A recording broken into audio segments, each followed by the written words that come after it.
library sustainability at the Mid-Hudson Library System.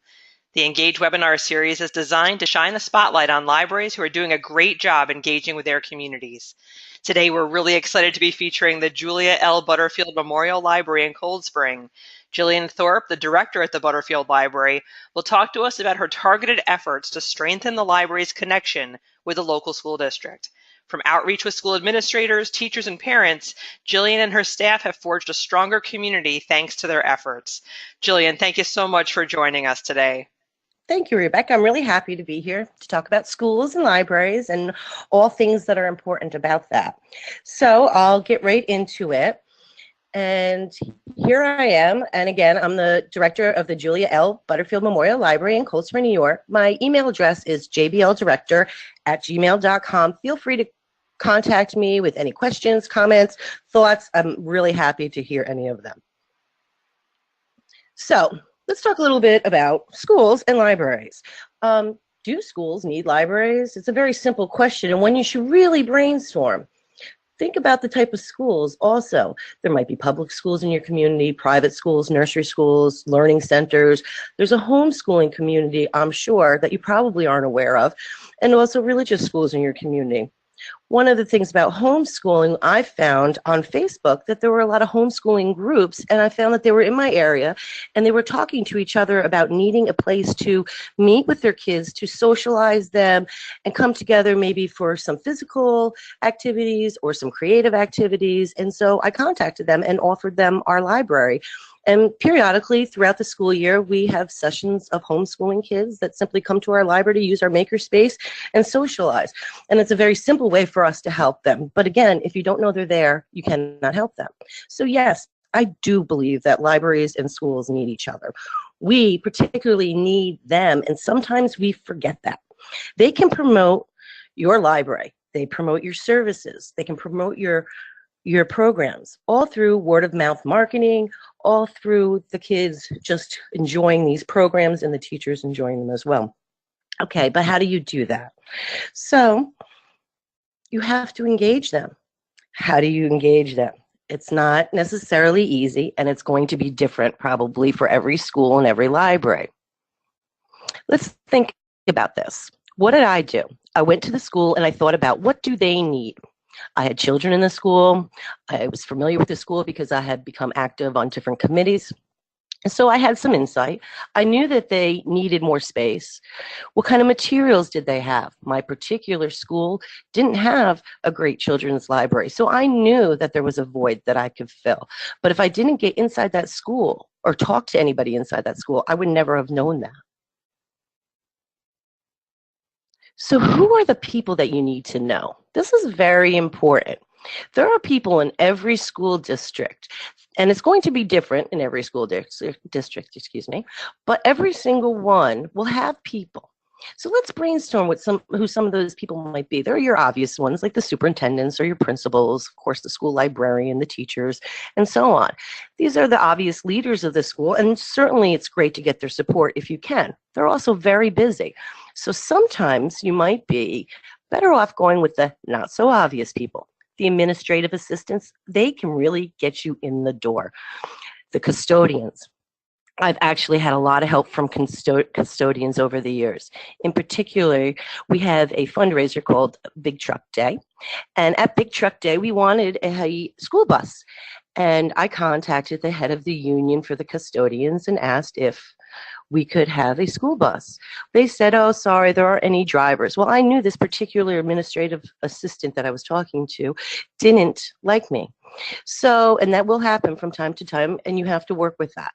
So I went to the bus driver that I knew, her name was Maria, and I said, the administrative assistant, the head of your union, told me that there weren't any bus drivers available for Big Truck Day. She said, wow, nobody even asked us. I'd be happy to drive.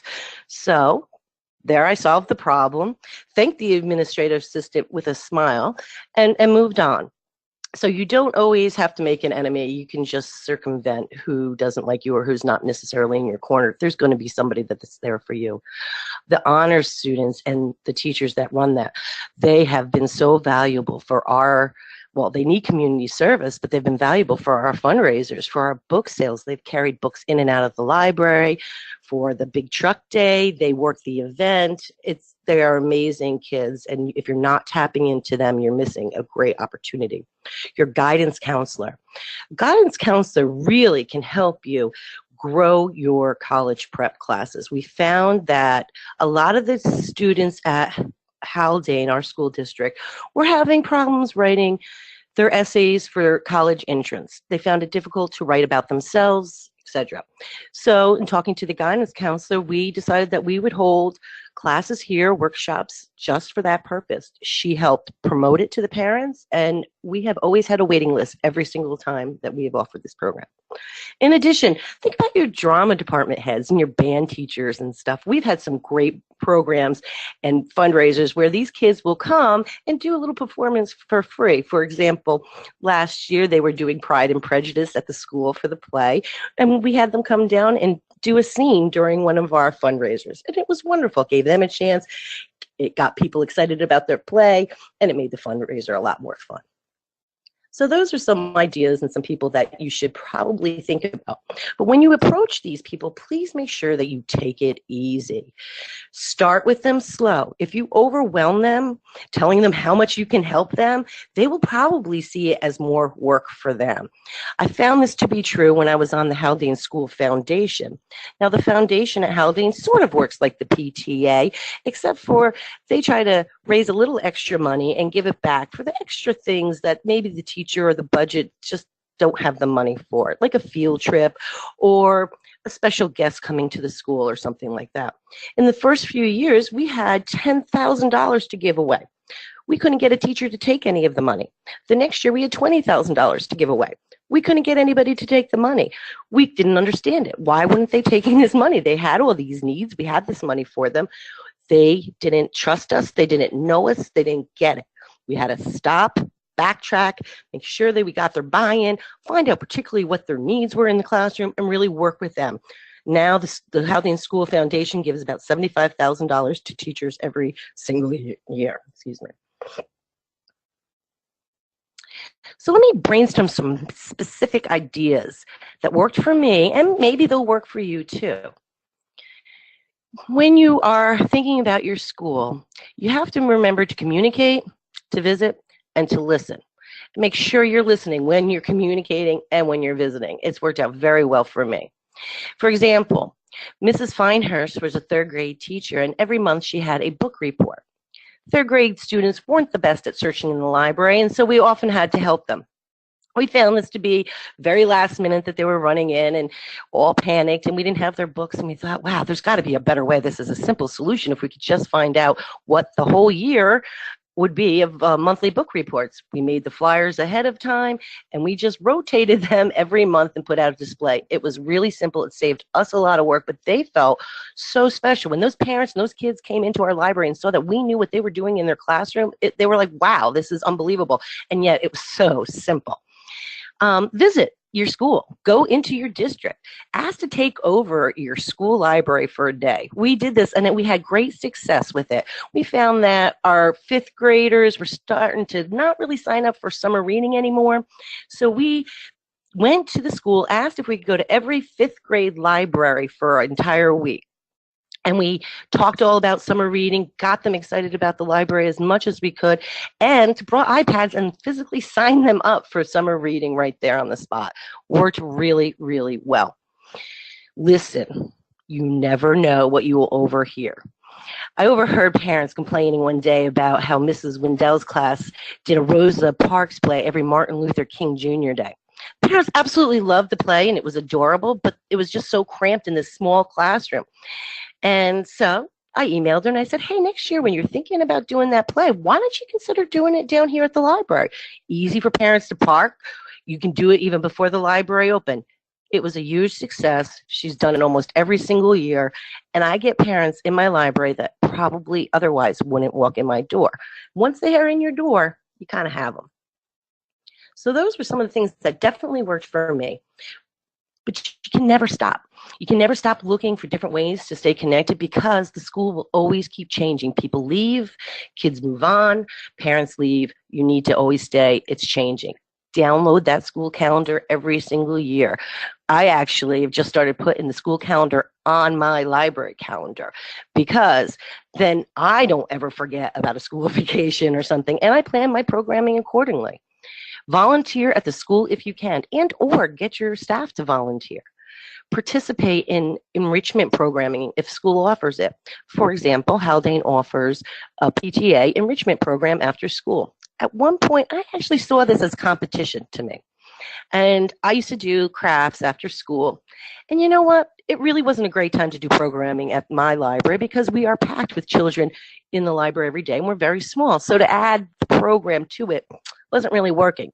Solution for me was to have one of my programmers join the enrichment program. The school doesn't need to pay us. I pay for my employee to go up there, and we do programs up there. It's a win-win. They feel special because we're giving something to them. And quite honestly, we didn't have the space to do some of the programming that we wanted to. Make sure you get on their email list.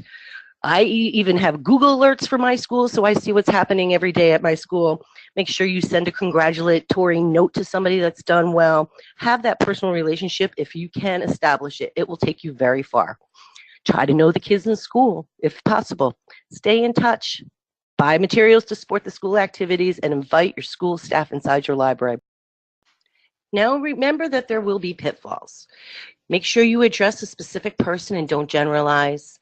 Don't give up because they won't say no forever. And if one person says no, try to find somebody else. Stay positive.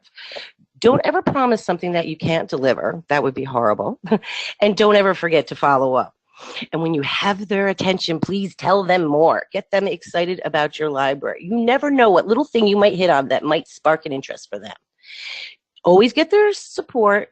Don't assume that they need something. Ask. A lot of times it's even hard to find out what they need because they will see it as a sign of weakness for the district if they have a lack in a certain area. They might not want to say, oh, our library at the school isn't up to par.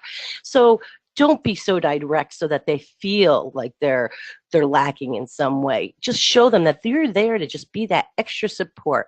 If one person's closed off, go to someone else. Don't push, just offer, and always, always smile and say thank you.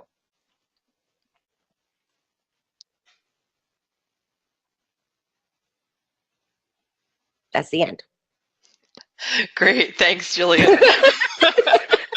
You didn't say anything. I'm sorry. It was so wonderful. I was speechless. Jillian, thank you so much for joining us today and sharing your hard-won wisdom. It sounds like you've really done the extra work to learn the culture of your school and figure out what really makes a difference to them. And I think your advice about, asking them don't ask them what they need, because that might make them feel like they're admitting there's a problem. I think that's just golden advice. So thank you so much for sharing your expertise in this area. You're welcome.